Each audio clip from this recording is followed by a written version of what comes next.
I'm Dan Byman. I'm the director of the Warfare, Irregular Threats, and Terrorism program here at CSIS. And I'm delighted to be here today with Paul Miller. He is a former National Security Council and he's a former National Security Council staff member as well as intelligence officer who has served in the U.S. military in Afghanistan. And he is the author of a new book, Choosing Defeat. And we are also joined by my CSIS colleague, Xander Palmer. Xander was in Afghanistan both immediately before the departure of U.S. forces, but also after U.S. forces left Afghanistan. Paul, let me begin in saying, first of all, congrats on your new book. It's very exciting. It has the, I'll say, depressing title, Choosing Defeat. We're going to go into some of why you argue the United States chose defeat, but let's simply begin at 30,000 feet. Why'd you write this book, and what's the main argument? Yeah, thank you, Dan, and thanks for having me on the show. I really appreciate it. So I served in Afghanistan with the Army in 2002 as an intelligence analyst.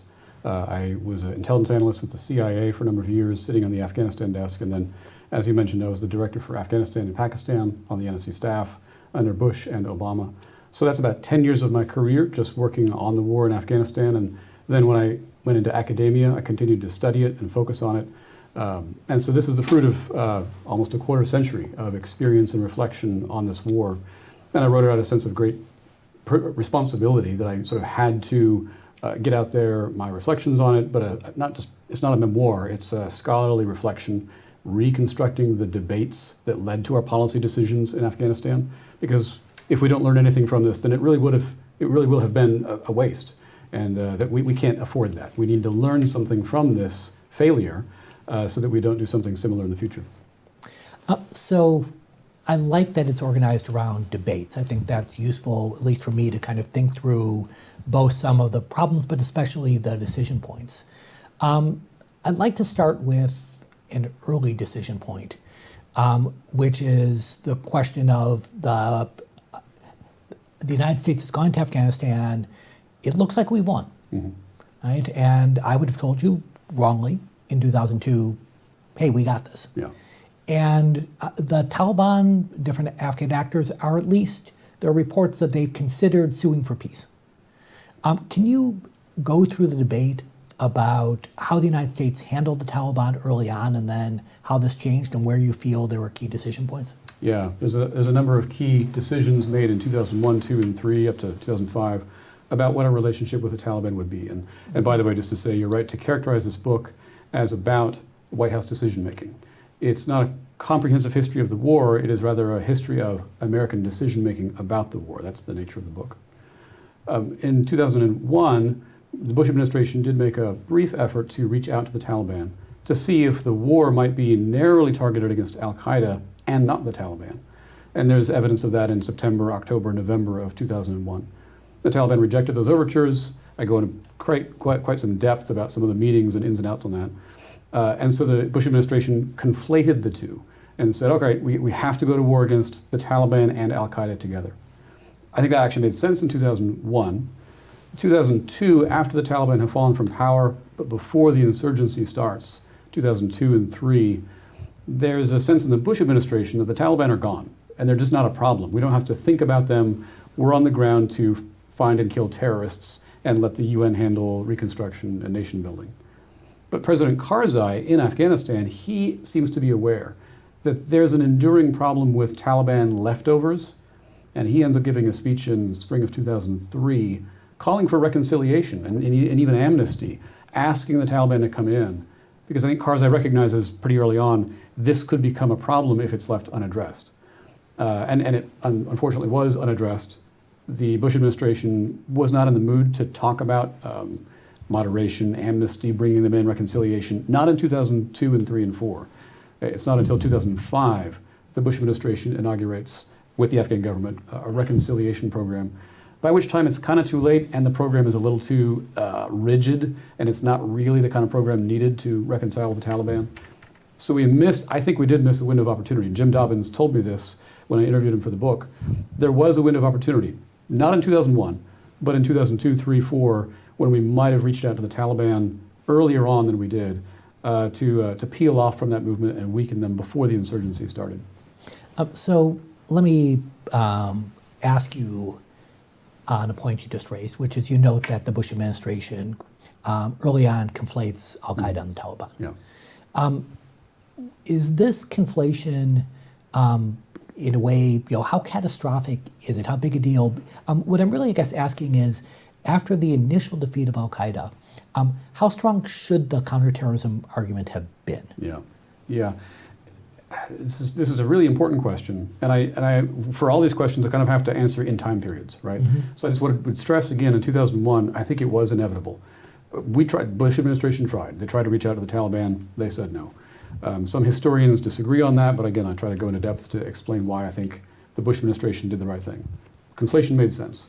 Starting in 2002 and 3, that's when you might have looked to the Bush administration to reconsider and to ask what its policy might change as situations on the ground changed. Mm-hmm. And that's a persistent flaw throughout the 20 years, is our either unwillingness to change or that we change too slowly.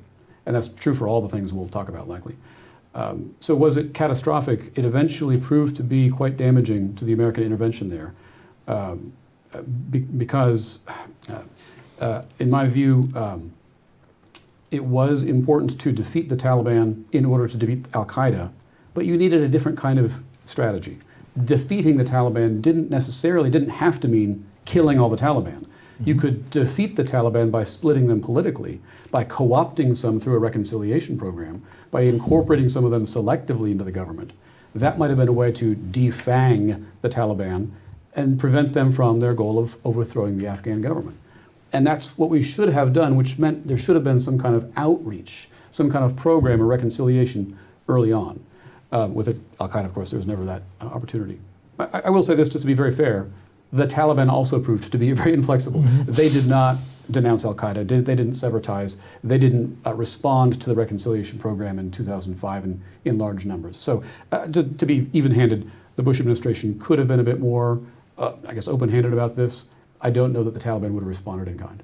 Xander, let me turn to you on the Taliban question. You were in Afghanistan, of course, much later, but you were there on the ground and at times directly or indirectly engaging the Taliban. Can you first of all talk a little bit about what you were doing there, but then give your impressions of how that engagement with the Taliban went? Yeah, so I was there as a humanitarian, which is obviously a very different situation than Paul's, but my interaction with the Taliban, certainly made me think that the reality is quite complicated and that there is room and was room for kind of splitting off kind of members of the Taliban, subgroups within the Taliban. Is interesting. The people usually think that I probably faced a lot of hostility as an American, but for the most part, the main emotion was curiosity. People were wondering kind of what I was doing there. People were curious about the United States, and at that point, obviously, again, different than kind of the 2005, 2006, but the combat mission ended so long ago. A lot of these street level guys hadn't exchanged fire and anger with an American ever. And so it was not like meeting the enemy. It was like meeting, maybe a Martian. And I think that was probably true to your point, kind of in 2003, 2004, there's a different attitude than maybe 2008 after the fighting has been going on for several years. And perhaps that's why the reconciliation program that started in 2005, it did, by the numbers, bring in 8,000 or 9,000 Taliban fighters over the years. It just did not have the strategic effect necessary because it didn't include the senior leaders who were the ones we needed to reach out to. I think the reconciliation program is a good example of sort of activity without progress. Back in the day, I thought it was working. And I'm glad we did something like that, but the shape of the program wasn't right for what was needed at the moment. I'll put it that way. Let me ask you, Paul, one thing, at least my read of what you wrote, is that you're pretty critical of a small footprint approach. Early on, yes. Yeah. And talk us through kind of what you think a big footprint should have looked like. Yeah. And then over time, given that we had a small footprint, Should we have gone even bigger than subsequent administrations did? How would you have handled the footprint question? So the footprint was relatively small. We're in the first 5 years or so, and the United States had just 2,000 or 3,000 troops in 2002 and 3, and it grew to maybe, I think it was about 12,000 by the time of the elections, the Afghan elections in 2004 and 5. Fairly small for these kind of interventions. The Bush administration was hesitant to do another Balkans.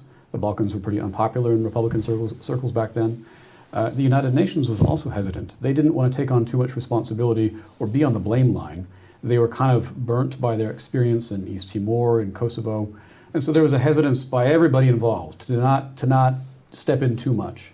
And there was this myth that Afghanistan was a graveyard of empires, the Afghans were legendary warriors who are xenophobic and hate all the foreigners, and none of that's true.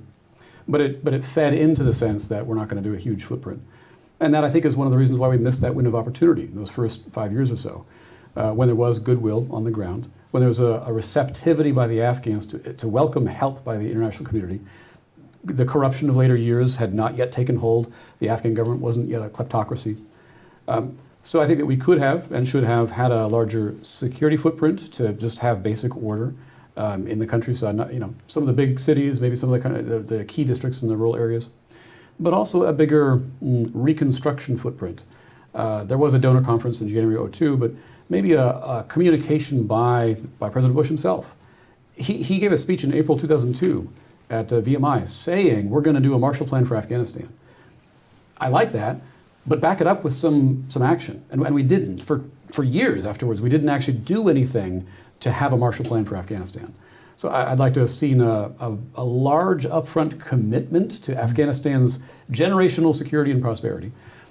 But you don't have to dump $10 billion in 1 year on the country. Just say, look, upfront, we're going to be here, we're committed. It's going to be a 20-year effort. We're going to spend $150 billion, but we're going to do it slowly and patiently over the decades. And that, I think, is a more realistic way to approach these things. Requires a maybe bigger footprint than we did at the beginning, but not as big as we needed at the height of the surge. At the height of the surge, we were spending $10 billion a year. We had 100,000 troops there because things had deteriorated so much. If you an ounce of prevention is worth a pound of cure. So if you do the ounce of prevention, that's bigger. It's more than what we actually did. We may not actually be on the hook for the pound of cure. So the ounce of prevention doesn't happen, Right. And things are going from bad to worse in the late 2000s. Yeah. What was plausible then, Yeah. right? If we could kind of use that time machine, what would you be urging people to do? Yeah, so the insurgency really kicks off in mid-2005. By 2007, the Bush administration has changed strategy and has dramatically increased American troops and American money, and then Obama comes into office and continues that. And the surge and the civilian surge is all part of that effort to build a counterinsurgency, nation-building apparatus in Afghanistan. So that plainly, at least at that level, was realistic. I would have liked to have seen that minus the withdrawal deadline, because I believe that's probably the thing that undermined the best chance we had for a more successful outcome. The surge, I think, was the right decision. I know a lot of people still are debating that and will debate it forever. I think it was necessary to kind of pull Afghanistan back from the brink, and I think it did lead to progress against al-Qaeda. But it undermined itself, or rather President Obama's withdrawal deadline, undermined the surge by imposing an artificial timeline on it, and by giving the Taliban all the information that they needed, that they just needed to wait us out, which is what they did, and everybody knew it. It also damaged reconstruction efforts by making them rushed and panicked and wasteful. If you want to rebuild Afghanistan, that's great. It's going to take a generation, and we tried to do it in 5 years. And predictably, that didn't go well. I think it was obviously not going to go well when you dump that amount of money on a country so quickly. So what was realistic? Take what we did, pull out the withdrawal deadline, and just stretch it out a bit longer and give it more time to breathe and mature. And I think, by the way, that was General Stan McChrystal's vision. He just didn't have the opportunity to implement it. Let me use your point on McChrystal as a broader jumping off point. Yeah. Very unusually, you've seen this from the White House, you've seen this from the intelligence community, and you were on the ground as a soldier. How did the U.S. military handle Afghanistan? Putting the policy community aside to the extent you can, what's your sense of where the military went right and where it should have changed? Boy, what a question. so I'm going to sort of interpret your question here. It's a question about bureaucracy, right? Because the military was the largest bureaucracy on the ground, but there were many, many others. And bureaucracies are frustrating, but necessary. Like we don't have another tool, we have to use what we got. The problem with the military bureaucracy in Afghanistan is that it was essentially programmed to prioritize counterterrorism. We're on the ground to kill terrorists. And then the other missions got tacked on, but they were always secondary. There were efforts to raise them in priority. I think General Barno recognized the importance of reconstruction and stabilizing the elections in 04, 05. I think that, again, the surge was necessary. I think McChrystal Petraeus had kind of the right vision. But it's very, very difficult to override or trump the overwhelming imperative for counterterrorism. I think the best single anecdote I can think of here is that the Army has, of course, the Green Berets or the Special Forces, whose job on paper is to train foreign militaries and to liaise with them, to build up local capacity so they can do their own security operations. And that's exactly what Afghanistan needed. They needed trainers for their military and their police forces. And we had the trainers.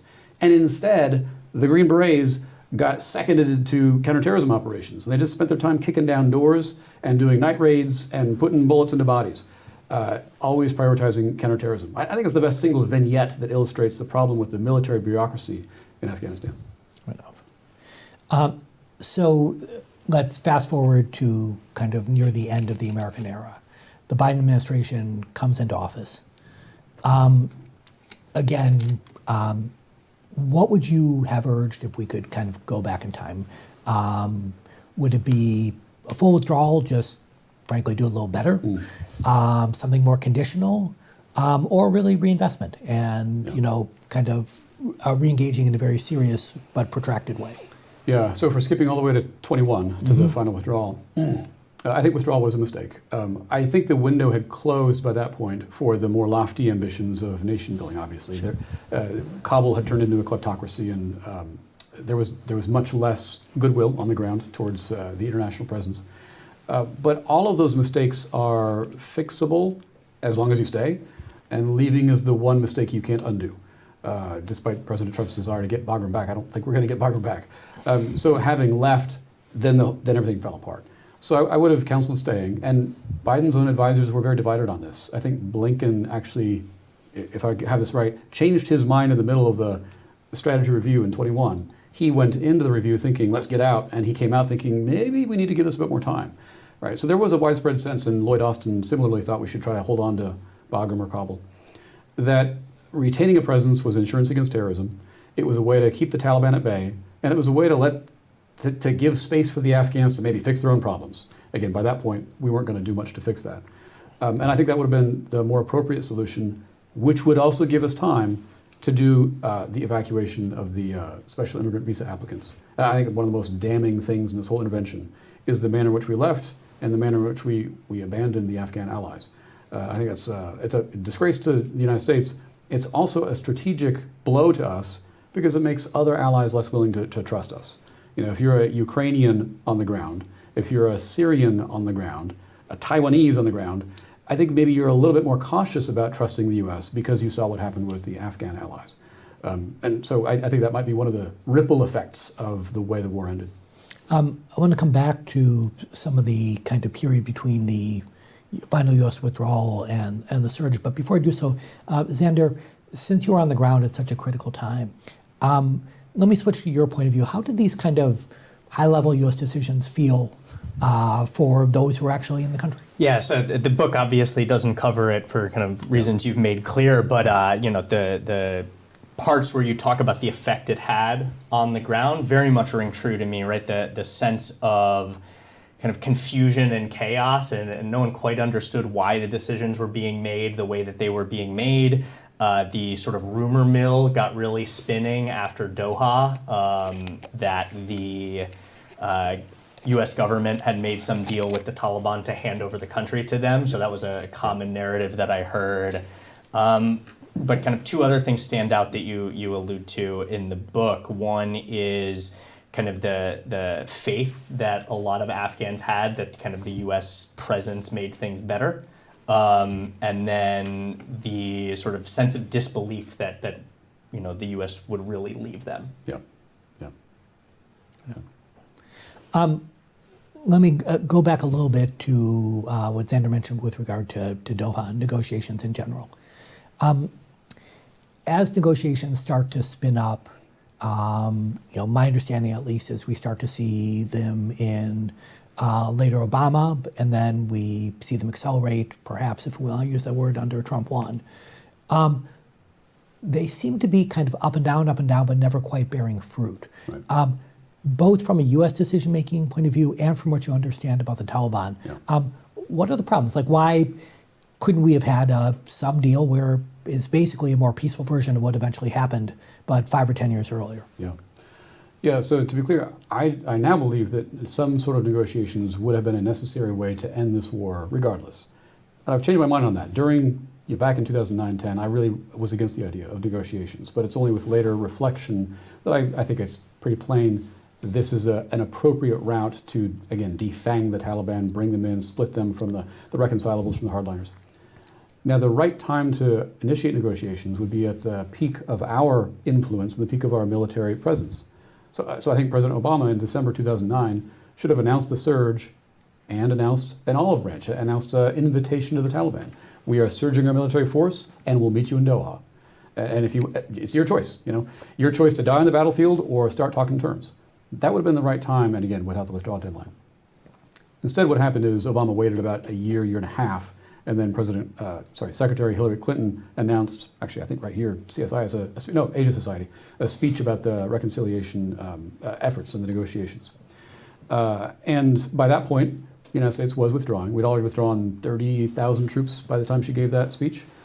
And that communicated to the Taliban, they don't have much reason to negotiate in good faith.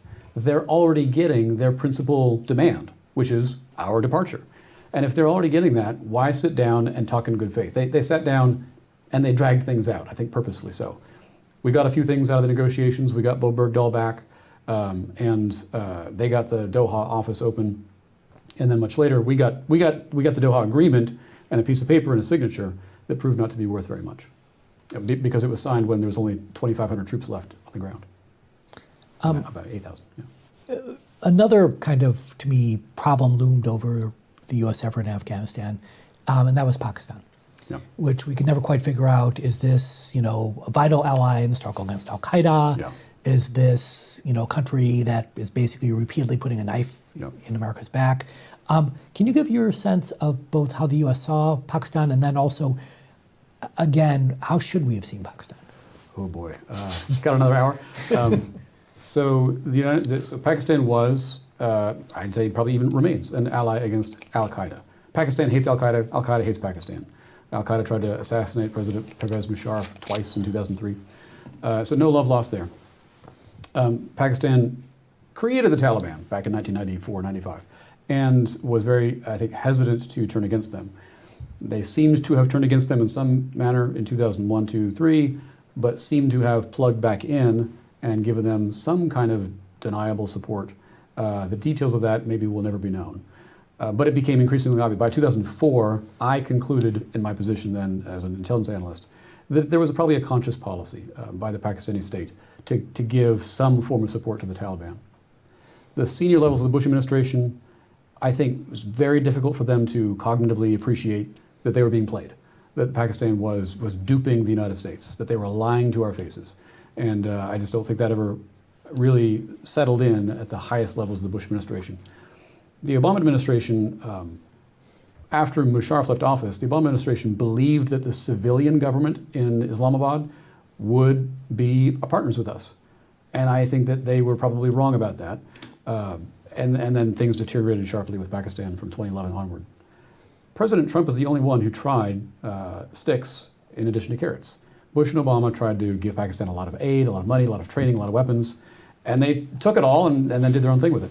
President Trump actually cut aid, I think completely halted aid to Pakistan in 2018, and he's the only one who tried the sticks as well as the carrots. And I would have liked to have seen that much, much earlier. I think would have at least tested the grounds of what is plausible. Part of the problem is that the United States has such a long relationship with Pakistan that there is a bureaucratic investment in the perpetuation of that relationship. in DoD, in the State Department, in the intelligence community, there's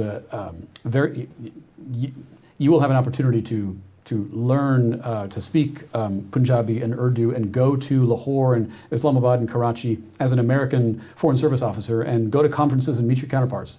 And you just don't have that incentive to do that with Afghan counterparts.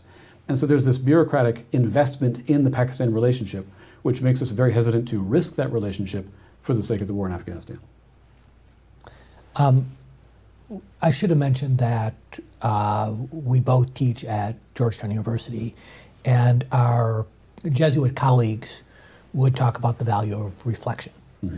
And one thing you've done already in our discussion, but also in your book, is you've reflected on where you're right and where you're wrong. Yeah. Other than what we've discussed already, are there areas where you feel like, but frankly, by extension, others in the U.S. government, often much more senior, really should have kind of seen things differently? Yeah, so speaking for myself, I mean, mentioning the, again, the role of negotiations, something I changed my mind on. Of course, I think Reconstruction was necessary, but the way we did it and the speed that we did it just fueled the waste, the fraud, the corruption. I think that's pretty obvious that I didn't quite see that at the time.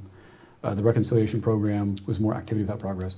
The sense of urgency, when I was working in the White House in 2007, 8, and 9, it was dominated by that sense of crisis and urgency. We have to do everything right now immediately, otherwise it's going to fail. And I know the reasons why we felt that urgency, and now I recognize that the feeling of urgency often undermined the very things we were trying to accomplish, and that's quite difficult. More broadly, the U.S. government, look, we held 9 strategy reviews over 20 years, by my count. 9 strategy reviews. And quite a lot of them were pretty repetitive, and they said the same thing over and over again. We need more commitment, more nation building, more troops, more counterinsurgency. And I think that they weren't wrong on paper, but they weren't actually getting at the problem. And the problem often was implementation and political will. And we were almost unable to admit that to ourselves, that was the real problem. I might accept, I think again, General McChrystal probably did see those things, but he's not the right official to say so to the president. He can't say that. So I think a lot of our strategy reviews were sort of spinning our wheels. And I participated in 2 out of them, 2 of the 9. I think they were good paper exercises, but that's not where policymaking ends. Policymaking ends with decisions, budgets, and deployments. And that was poorly coordinated and didn't have the backing and the oomph it needed. Xander, I know, again, you were not involved in the Afghanistan debates from beginning to end the way Paul was. But having said that, you've thought a lot not only about Afghanistan, but also about conflict in general. What sort of, I'll say, takeaways, reflections do you have as you kind of look back at the U.S. experience in Afghanistan? I think Paul's point about bureaucracies is really, really important, right? In Vietnam, there's a famous book, right? The bureaucracy does its thing. Which I reference a lot in this book. Oh, yes, yes. Yeah. And I mean, in Afghanistan, right, the bureaucracy also did its thing, right? And you've talked about the military bureaucracy, but then there are all of these other bureaucracies, not just under the U.S. government, but under the United Nations auspices, under the various other governments in the lead nation concept, and there was no one tying those efforts together and rationalizing those efforts or helping resolve bureaucratic disputes or making sure that the kind of the biggest actor in the room, the Pentagon, didn't kind of totally run the show and militarize things because, not because people in the Pentagon kind of were doing anything malicious or anything, but because that's what the Pentagon does, right? It's the only agency that Congress actually funds, right? Yeah. And that was true before DOJ. Yeah, and I think that was still true kind of when I was there, even as the U.S. drew down, you saw kind of this in all the bureaucracies that we would deal with. And I think that that's kind of a critical thing moving forward is, thinking about the future conflicts we'll be in, the future reconstruction efforts we'll be involved in. I think that people should take that kind of lesson really to heart and think about what are the bureaucratic tools that are appropriate to bring to bear, and do we need to design new ones, or do we need to adapt the ones that we have? Yeah, that's a good point. And Paul, can I ask you as a concluding point to kind of build on what Xander just said, which is, I don't think anyone wants to repeat Afghanistan, right. But having said that, I don't think on September 10th, 2001, people want to go into Afghanistan either. So sometimes intervention is pretty much politically, but often strategically forced upon the United States. if the United States is doing something roughly similar in the coming years, what sort of takeaways would you have that you'd say, make sure you do this, or for that matter, avoid this? Yeah, that's a good question, and I like how you framed it. We may not have a choice. Sometimes I hear people say, I'm pro-intervention, I'm anti-intervention. I don't think intervention is a useful center point around which to revolve our foreign policy, right? I'm pro-American interests, and sometimes interests require some form of intervention. You may not be interested in war, but war may be interested in you, right? So should we be forced to do something like this again, there are some things we can learn, all kinds of things, and there's already been shelves written about this, and I agree with quite a lot of it. Don't have overlapping military chains of command, don't wage two wars at once, have more strategic patience, and on and on. If I can add to that discussion, I might sort of put it in maybe 3 different categories. One is about strategy, one about bureaucracy, one about policymaking character. The one about strategy is simply about ends, ways, and means. I think we did lose sight of that. I think that the end was not unclear. We want to deter terrorism, defeat al-Qaeda, bring them to justice, and prevent safe haven. But there was an ambiguity about the means. Because the end was all about terrorism, a lot of people thought the means had to be all about terrorism. Just kill terrorists day after day for 20 years, and we win. Well, we tried that, it didn't work. I think the means had to include the broader package, a whole-of-government approach to help the Afghans deny terrorist safe haven on their own, that we can go home with our security intact. And that conversation about the sort of counterinsurgency means towards the counterterrorism end was more often than not obscured. I think it was clarified in a few of those strategy reviews, but more often than not obscured. And so I'd just say more clear thinking about the problem, about ends, ways, and means, and how they relate is one of my key lessons. Remember what strategy is all about, and keep a very clear understanding of that relationship between ends, ways, and means. The second lesson about bureaucracy, I think I'm going to have to, look, we all know there's a problem with bureaucracy, and the book by Bob Comer, I have extended reflections in this book, and I require my students to read it at Georgetown. The question is, how do you fix bureaucracy? I think General McChrystal's vision, to go back to him one more time, was to build a custom-made, sort of purpose-made bureaucracy for Afghanistan's needs. ISAF was supposed to be the central node in a counterinsurgency nation-building network. That I think is probably would have been the only opportunity to get to have a more successful outcome. But it would have taken 5-10 years to fully mature institutionally, and he ran out of time, in part because of why he was dismissed, but also because of the withdrawal deadline. It just kind of cut us off at the knees, prevented us from maturing the institutions to do what they needed to do. So building custom-made bureaucracy might be the right answer there for that. And the third category is about the character policymakers. I've got this thing in the last few pages of the book about the need for not more intelligence, more credentials, more education, but for policymakers who exhibit the wisdom and the prudence and the humility and the passion for justice necessary to see something like this through to the end. I was struck, I talked to H.R. McMaster, who was President Trump's national security advisor and a whole lot of other things in his career. And he said that when he came into office, he was surprised that no one gave a damn about Afghanistan. They just didn't care. And that resonates with me. I observed for 20 years. Not a lot of people cared, except for the people on the ground and for the generals and the ambassadors whose sole job was working on this. Above that level, you didn't find a lot of people who cared passionately about getting this right. And I think we should be ashamed of that. I think anybody in government in wartime, when lives are on the line, should care passionately about getting this right and about working for a just and peaceful outcome to these things. And so that's what breaks my heart the most. And I wrote the book to try to prevent that from happening again and to help people care and understand what it would take to do this kind of thing right if we have to do it again. I think that's suitably, I'll say, kind of noble and optimistic way to end our conversation. Nobody's ever accused me of optimism before. It certainly is not an optimistic title, I'll say, but I'd like to thank Xander Palmer and Paul Miller for joining us today at CSIS to discuss Paul's new book, Choosing Defeat.